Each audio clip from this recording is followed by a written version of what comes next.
Good morning, security gang. Welcome to another episode of the CyberHub Podcast. The show's just about to get started. I'm going to go make my espresso and we'll get this show going. Don't go anywhere.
From the CyberHub bunker and studio, you're tuning in to the CyberHub Podcast. And now for your host and CISO, James Azar. Well, good morning, security gang, live from Florida. It's another day, Wednesday, January 18th, 2023. Welcome to this morning's show. Thanks for tuning in. Please make sure to subscribe. Thank you for all your support. Thank you for helping me kick off this year with record numbers of downloads and listeners. Really, I'm so forever grateful for every single person who listens to this show. And I wanted to express that gratitude this morning. So thank you all so much. So we got a packed show this morning, some really interesting things going on, patches, vulnerabilities, as well as some geopolitical stuff that's starting to really kind of shore up here. Yesterday, we talked about Biden's potential executive order. I won't have more on that today, but I'm just trying to kind of lay out the landscape of what we could potentially be dealing with as practitioners. This Biden executive order, by the way, could be misconstrued as the government essentially defending organizations or corporations.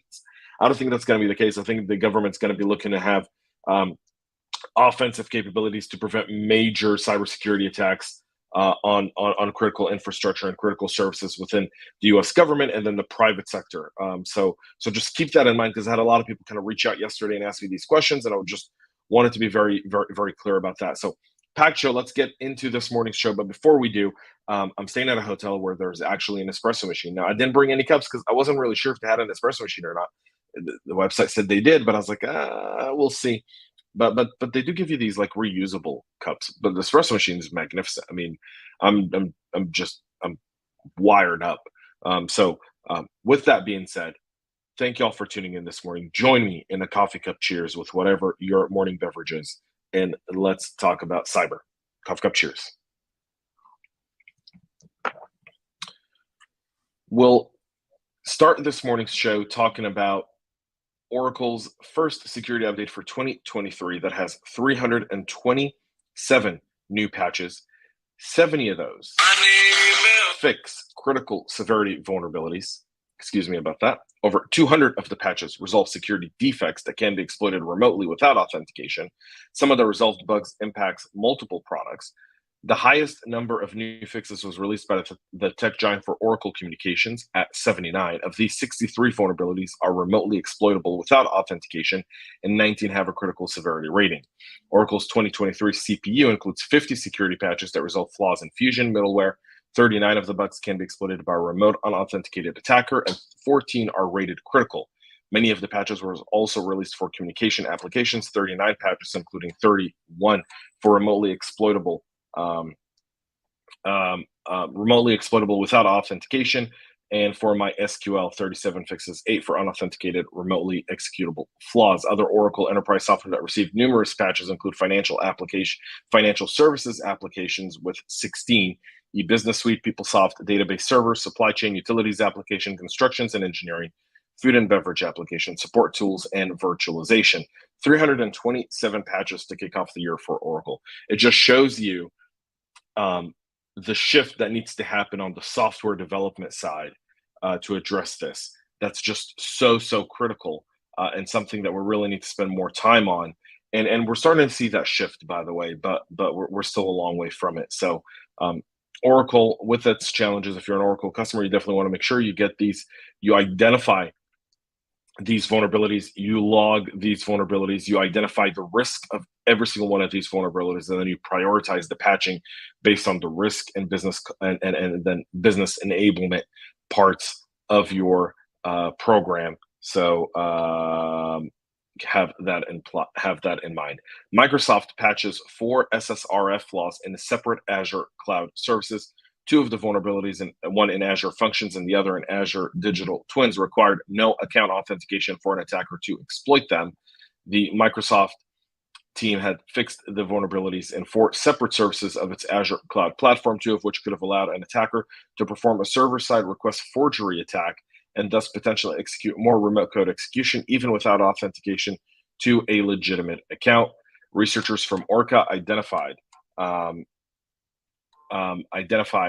4 Azure services vulnerable to SSRF, Azure API Management, Azure Functions, Azure Machine Learning, and Azure Digital Twins. The blog published yesterday further revealed that they were able to exploit the flaws in Azure Functions and Azure Digital Twins by sending requests in the server's name, even without having to authenticate to an Azure account. The SSRF allows an attacker to abuse the server-side application by making requests to read and update internal resources, as well as submit data to external sources that can allow for a host of disruptive activity on the network, including for threat actors to launch various attacks. So those have been updated. You want to kind of go back in your logs because the request could be coming unauthenticated. If you're using Azure and you're on an Azure platform, I would definitely go back and look at your logs, stuff coming in through your API, stuff coming in through your Azure app services and app function apps.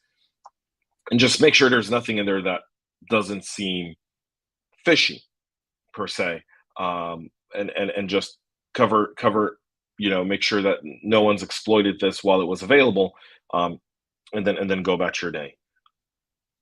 Attackers are using GitHub Codespaces to host and deliver malware. Researchers have demonstrated how threat actors can abuse the GitHub Codespaces port forwarding feature to host and distribute malware and malicious scripts. Codespaces, which allows developers to deploy cloud-hosted IDE platforms in virtualized containers to write, edit, and test run code directly within a web browser. Since it became widely available in November of last year, GitHub Codespaces has become a popular choice among developers who prefer it for its pre-configured container-based environment equipped with all the necessary tools and dependencies needed for their projects. A new report by Trend Micro demonstrates how GitHub Codespaces can easily be configured to act as a web server for distributing malicious content while potentially avoiding detection as the traffic comes from Microsoft. Codespaces also allows developers to forward TCP ports to the public so external users can test and view their applications. When forwarding ports in a Codespace VM, the GitHub feature will generate a URL to access the app running on that port, which can be configured as either private or public. A private port forward requires authentication in the form of a token or cookie to access the URL. However, a public port is accessible to anyone who knows the URL without requiring authentication. The GitHub feature gives developers flexibility in code demonstration, but Trend Micro says attackers today can easily abuse it to host malware on the platform. So you can definitely see this. This is precisely how threat actors could abuse other trustworthy services like Google Cloud, AWS, and Azure for malware distribution campaigns. In the process of this, they can easily find the URL in the absence of cookies for authentication. And the analysts say the HTTP is used by default port forwarding, and developers can set it to HTTPS, increasing the illusion of security for the URL. So that's another way to have to secure your DevSecOps and DevOps within GitHub and really run best practices around it. So another threat vector targeting our developers, and this has been, go back to Circle CI, go back to SolarWinds. SolarWinds was really the opening kickoff of going after code from a scale perspective, and now we're seeing this. So keep that in mind. 18,000 Nissan customers have been affected by a data breach at a third-party software developers. Nissan North America is informing roughly 18,000 customers that their personal information was exposed in a data breach at a third-party services provider. The breach occurred after data provided by Nissan to the services provider was inadvertently exposed on the internet. The company notes in a notification letter sent to the impacted customers, the impacted third-party service provider provides software development services to Nissan. Nissan provides certain information to the service provider for processing during the testing of the software. So this was customer data being used for testing. The company was informed of the incident in June of 2022. In September, its investigation into the breach determined that some personal information belonging to Nissan customers was accessed and exfiltrated from the repository. The compromised information includes names, birthdays, and NMAC account numbers. The breach didn't include social security numbers or credit card information, and those people are getting notified. Another third-party breach. Software development is so common in every single organization. You've got a third party that is working on different bits and pieces of your tech, and so something to keep in mind and something to vet as part of your third-party management.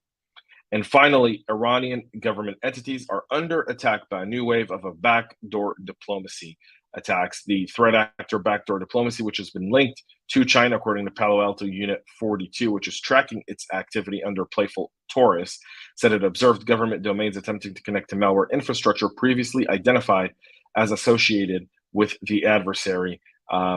They've got a bunch of different names for this Chinese APT, but they have a history of cyber espionage campaigns aimed at government and diplomatic entities across North America, South America, Africa, and the Middle East since at least 2010. ESET in June of 2021 unpacked intrusions mounted by the hacking crew against diplomatic entities and telecom companies in Africa and the Middle East using a custom implant known as Turion. Then in December of 2021, Microsoft announced the seizure of 42 domains operated by the group that were targeting 29 countries. The threat actor was most recently attributed to an attack on an unnamed telecom company in the Middle East using Curion, a predecessor of Turion that allows a point of remote access into targeted networks. The cybersecurity company further noted that it observed 4 different Iranian organizations, including the Ministry of Foreign Affairs and the Natural Resources organizations, reaching out to known command and control server attributed to the group. The new versions of Turion backdoor support additional obfuscation, as well as an updated decryption algorithm used to extract the C2 servers. However, the malware in itself is generic, and by that it means that it offers basic functions to update the C2 server to connect to execute commands and spawn reverse shell. Why is China going after Iran, you ask yourself this morning? Very simple. When the U.S. withdrew from Afghanistan, China got further into that region. Afghanistan neighbors Iran. Iran's very rich, by the way, with some minerals and natural resources. Iran currently being isolated from essentially the rest of the world because of its nuclear ambitions. China sees that as an opportunity to take advantage of a weakened Iran. They're trying to understand their foreign affairs and kind of what the government direction is. Are they playing with China for real, or are they using Chinese in order to leverage the Europeans and the US and the West into potentially making concessions to Iran? Additionally, China is very much interested in Iran, and they've been actually partnering with them on a lot of cyber campaigns. So seeing this is no surprise. Each plays for its own, even though the enemy of the enemy is my friend. That's it for our show this morning. We'll be back with a whole lot more tomorrow. Until then, have a great rest of your day. Thanks for tuning in. Thank you for everyone commenting this morning. Really do appreciate you. And most importantly, stay cyber safe. We love feedback, so make sure to connect with us on social media and subscribe to our podcast on your favorite podcast listening platform.